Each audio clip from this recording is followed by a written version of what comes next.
السلام علیکم ورحمۃ اللہ وبرکاتہ۔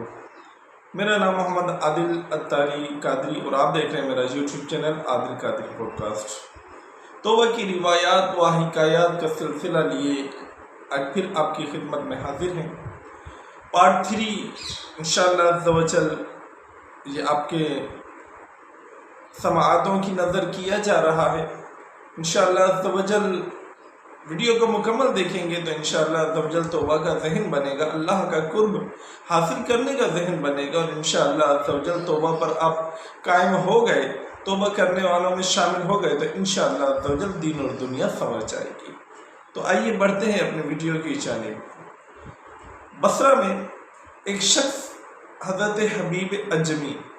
رحمۃ اللہ تعالی علیہ رہا کرتے تھے، جو کہ توبہ سے قبل جو تھے انٹرسٹ پر کام کیا کرتے تھے، سود کا لین دین بہت زیادہ تھا، ان کی بہت زیادہ پراپرٹی تھی، آمدنی اس کی کافی تھی۔ اس وقت ایک بزرگ تھے حضرت امام حسن بصری رحمۃ اللہ تعالی علیہ،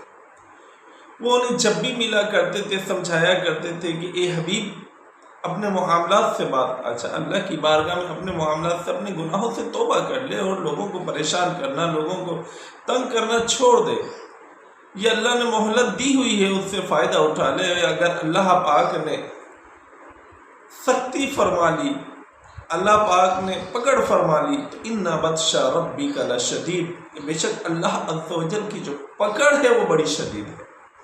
لہذا اپنے گناہوں سے باز آ جاؤ اور اللہ کی طرف رجوع کر لے، اللہ بڑا رحیم و کریم ہے۔ وہ شخص کو وقتی طور پر دل میں اثر ہوتا لیکن پھر اپنے معاملات میں مگن ہو جاتا،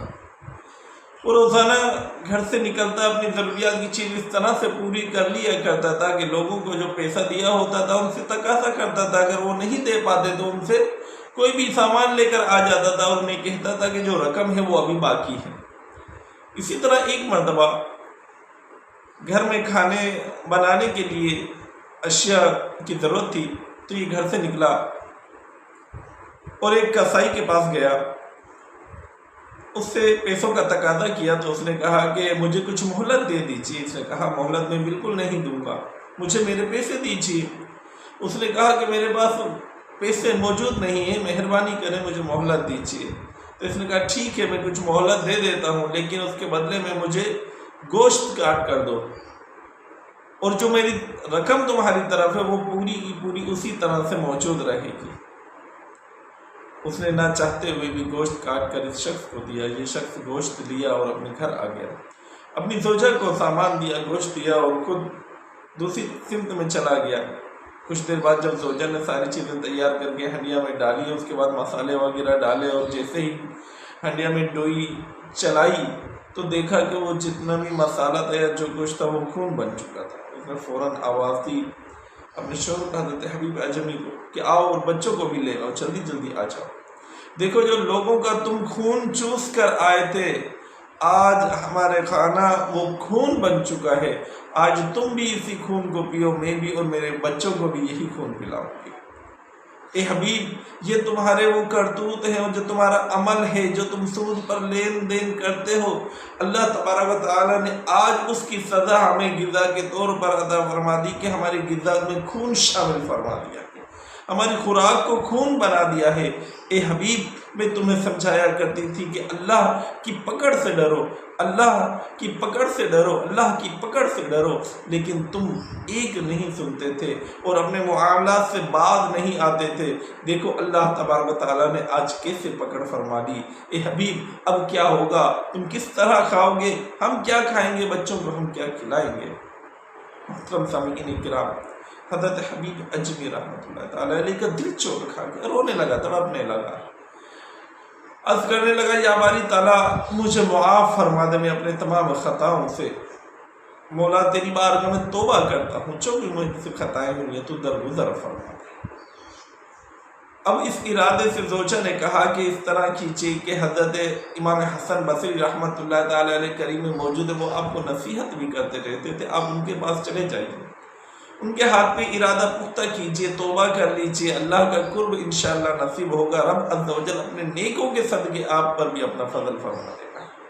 حضرت حبیب اجمی اس نیت سے حضرت حسن بصری رحمۃ اللہ تعالیٰ علیہ کی بارگاہ میں حاضر ہوں، گھر سے نکلے، راستے میں بچے کھیل رہے تھے، بچے کھیلتے کھیلتے ایک دوسرے کو کہنے لگے کہ ہٹو ہٹو، حبیب اجمی آ رہا ہے، سودی آ رہا ہے، ایسا نہ ہو کہ اس کی قدموں کی دھول ہم پر پڑے اور ہم بھی بدبختوں میں شامل ہو جائیں، لہذا دور ہو جائیں۔ اور زیادہ حبیب اجمی کے دل پر چوٹ لگی اور تڑپنے لگا، رونے لگا۔ بالآخر امام حسن بصری رحمۃ اللہ تعالیٰ علیہ کی بارگاہ میں حاضر ہوا،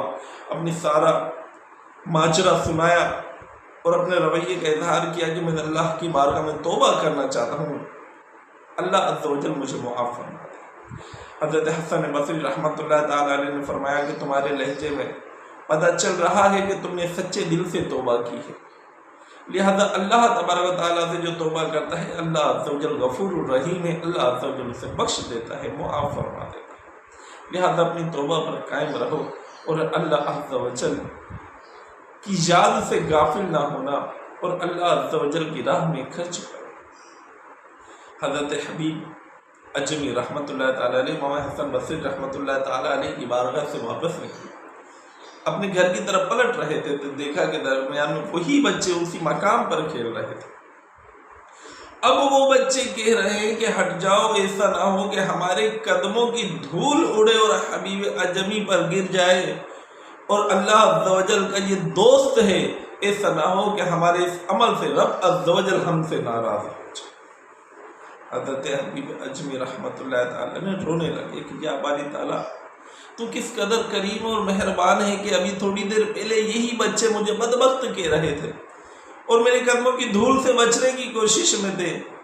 اور توبہ کے بعد تو نے ایسا ان کے دلوں میں میری محبت کو پیدا فرما دیا کہ انہوں نے مجھے ولی اللہ کہنا شروع کر دیا، اور خود اپنے قدموں کی دھول مجھ پر نہ پڑ جائے اس لیے احتیاط کے ایک دوسرے سے کہنا شروع ہو گئے، یا رب العالمین تو بڑا کریم ہے، تو رحیم ہے، تو غفور ہے، تو ستار ہے، تو گناہوں کو بخشنے والا ہے۔ اپنے گھر روتے ہوئے پہنچے،